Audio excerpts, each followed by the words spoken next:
ఇవాళ రేవంత్ రెడ్డి గారు ఆయన మాట్లాడేది ఏంటంటే ఎంతసేపు మా మీద మాట్లాడే ప్రయత్నం చేస్తున్నాడు, నన్ను వ్యక్తిగతంగా నిందించే ప్రయత్నం చేస్తున్నాడు. నీ చరిత్ర ఏందో నా చరిత్ర ఏందో రాష్ట్ర ప్రజలకు తెలియదా? నేను నీలాగా మాట తప్పిటోని కాదు. ఏమన్నావు వెనకట, నువ్వు కొడంగల్లో ఓడిపోతే రాజకీయ సన్యాసం తీసుకుంటా అన్నావు. ఓడిపోలేదా నువ్వు? రాజకీయ సన్యాసం తీసుకున్నావా నువ్వు? మాట తప్పిన చరిత్ర నీకున్నది. కానీ అదే మేము మాట మీద నిలబడ్డ చరిత్ర, తెలంగాణ ఉద్యమం నుంచి వచ్చినటువంటి వాళ్ళం, ప్రజల కోసం తెలంగాణ రాష్ట్రం కోసం 2 సార్లు ఎమ్మెల్యే పదవికి, ఒకసారి రాష్ట్ర మంత్రి పదవికి మా నాయకుడు కేసీఆర్ చెప్తే రాజీనామా చేసిన చరిత్ర నాకు మా పార్టీకి ఉన్నది.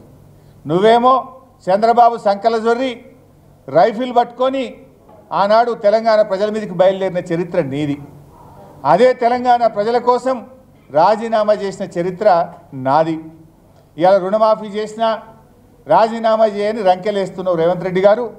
నేను నీకు స్పష్టంగా ఆ రోజు నా సవాల్, మీరందరూ కూడా మీరే సాక్ష్యం, గన్ పార్కులో అసెంబ్లీ ముందు అమరవీరుల స్తూపం దగ్గర నేను చాలా స్పష్టంగా చెప్పిన ఆ రోజు కావాలంటే రిజిగ్నేషన్ లెటర్ కూడా ఆ రోజు ఇచ్చిన కాపీ మీ అందరి దగ్గర ఉంది, మళ్ళీ కూడా ఇస్తా మీకు.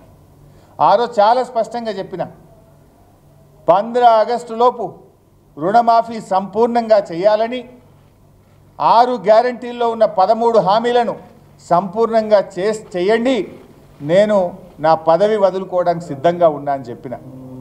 రాష్ట్ర ప్రజల కంటే రైతుల కంటే నా పదవి నాకు ముఖ్యం కాదు అని చెప్పిన. కానీ జరిగిందేంది? 6 గ్యారంటీల సంగతి పక్కన పెట్టు, రుణమాఫీని కూడా నువ్వు పూర్తిగా చేయలేదు. అడ్డంగా దొరికిపోయినావు నువ్వు. నేను అనుకున్నట్లే రుణమాఫీ పేరిట రైతుల నెత్తిన కాంగ్రెస్ టోపీ పెట్టిండు రేవంత్ రెడ్డి గారు. ఇది కవర్ చేసుకోవడానికి, తన డొల్లతనాన్ని, తన ఫెయిల్యూర్ను కవర్ చేసుకోవడానికి ముఖ్యమంత్రి గారి పదవి, ఆ పదవి యొక్క స్థాయిని దిగజార్చే విధంగా రోత ప్రచారం మొదలుపెట్టిండు.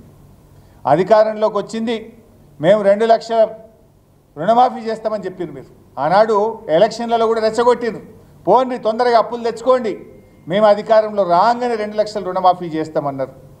పోనీ తీరా అధికారంలోకి వచ్చినాక జరిగింది ఏంటంటే 8 నెలలు గడిచినాక ఇవాళ రుణమాఫీకి గండి కొట్టినాం. అధికారం దక్కించుకోవడానికి మోసం, దక్కిన అధికారాన్ని నిలుపుకోవడం కోసం మోసం. నీ 8 నెలల ప్రయాణం అంతా కూడా మోసాల చరిత్రనే, మొత్తం మోసాలు తప్ప ఒక్క మాట మీద నిలబడ్డ చరిత్ర లేదు.